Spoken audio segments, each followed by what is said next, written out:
Hi, and welcome to CryptoBiography. I'm your host, Brandon Starr, and this is part 12 of The Island, and here we go.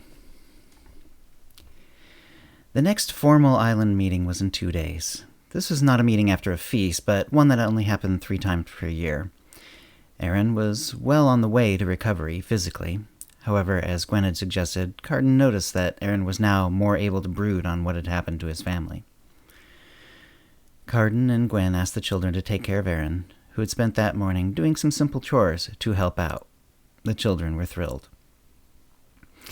They walked there, the sun just about gone down, hand in hand for as much of the way as the paths would allow. They didn't talk, though earlier in their day they had decided what they would tell everyone. The meeting was set up in the usual circle, with the women of the family seated and the men who had come along standing on the outside. Gwen was in the second circle of seats. She was nearly old enough to have one of the inmost circle. The placement was one of respect rather than any sort of actual power or even influence. Carden took a place behind her, near the outer edge of the cleared area. Unlike the feast meetings, these meetings were to air grievances, mostly. News would be shared as well, but this was designed to relieve tensions that inevitably built up on a small island. Carden looked around. Duncan was not present, though both of his partners were. "Who has something they need to say?" Aoife said.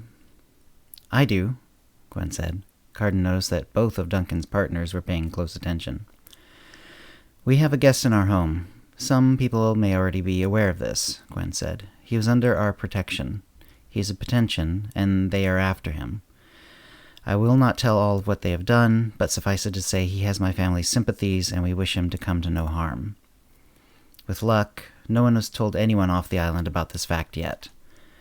But I'd like to find out. Has anyone had any contact with someone from town, particularly a potential, and mentioned that a stranger from among them is here on the island?" Everyone looked around at each other. Carden watched Duncan's partners.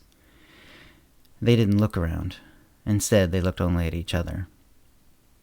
Carden felt a chill crawl up his spine. He slipped away from the meeting and, in what was now increasing dark, sped back towards his home. As he approached his house, he slowed down. He could see through the trees that there was a strange boat tied beside his on their small dock.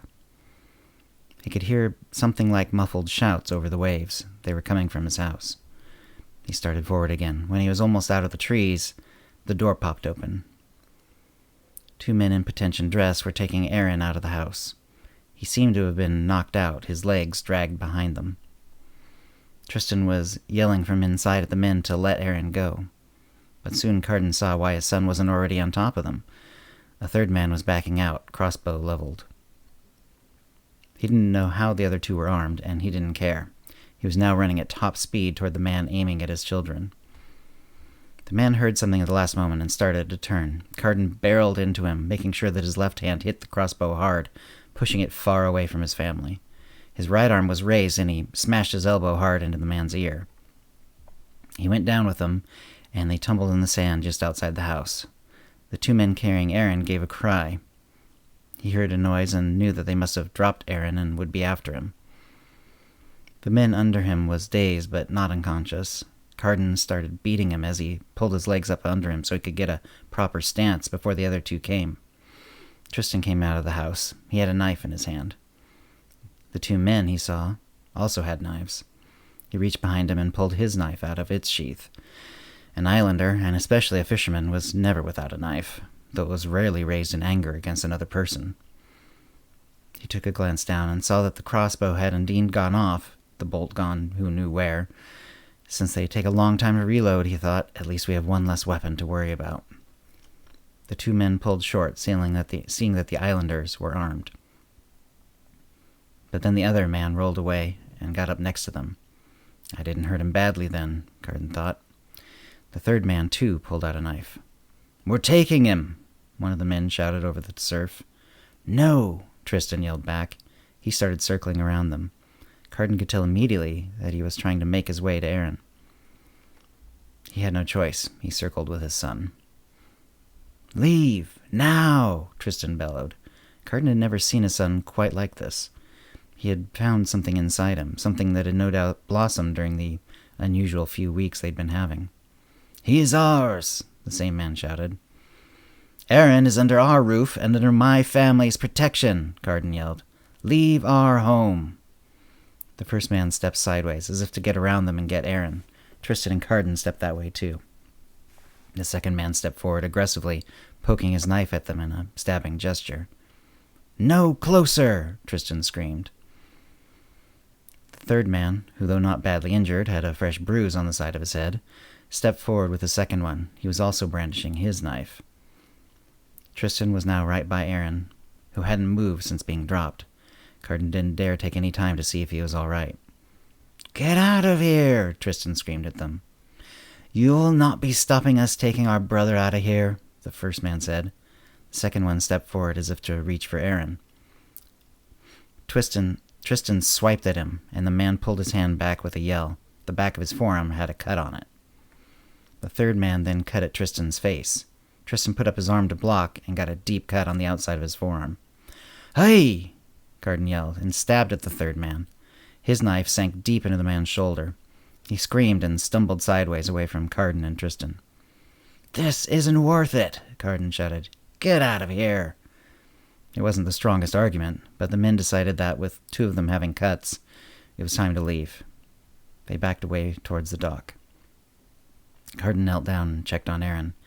He was clearly alive, but that was all he could tell without looking more. Tristan was following the men at a safe distance, possibly wanting to prevent them stealing or damaging the family boat. The men, however, got into their own boat and left, rowing into the darkness. How did they expect to get back safely in the dark? Carden wondered aloud. Because they expected to have Duncan's help, Tristan snapped. He was with them. You saw him? Carden asked. He had not seen Duncan. I saw him come off the boat with them and wait behind while they went to the house, Tristan said. I suppose that once things got ugly, he decided to skulk away. Traitor, Carden spat. Help me lift Aaron. We need to get him back to the house, see how bad things are. They bashed him pretty good with the hilt of one of their knives, Tristan said, lifting Aaron's legs. He went down hard. They got Aaron back in. Go to the meeting, Morgan, he said to her when she came from the back door, Kier's hand in hers. We could use Gwen's help, and she should know what's going on. And if Aoife wants to come, so much the better. She has a good reputation for healing. Take care with you. And, he said, as she started to lead Kier out the door, thank you for protecting your brother. As soon as she left, Carden looked over at Tristan. And Tristan, I accepted, he said. I couldn't be more proud of you. Not only Aaron, but very possibly Morgan and Kier owe you their lives. Add that to your saving me, and you have everyone but your mother who's under this roof in your debt. Carden looked at Aaron, whose skin was a strange yellow. Another injury so soon after the first, he said. He hadn't even fully recovered. And that's the end of the episode for this week. We will, of course, continue the story, and I hope you're enjoying it. If you have any comments or questions about this episode or previous episodes, CryptoBiography@gmail.com, or hit us up on Facebook or Twitter. And thank you for listening. Copyright 2020, CryptoBiography LLC, all rights reserved. Characters and events are fictional, fictionalized, or satirical.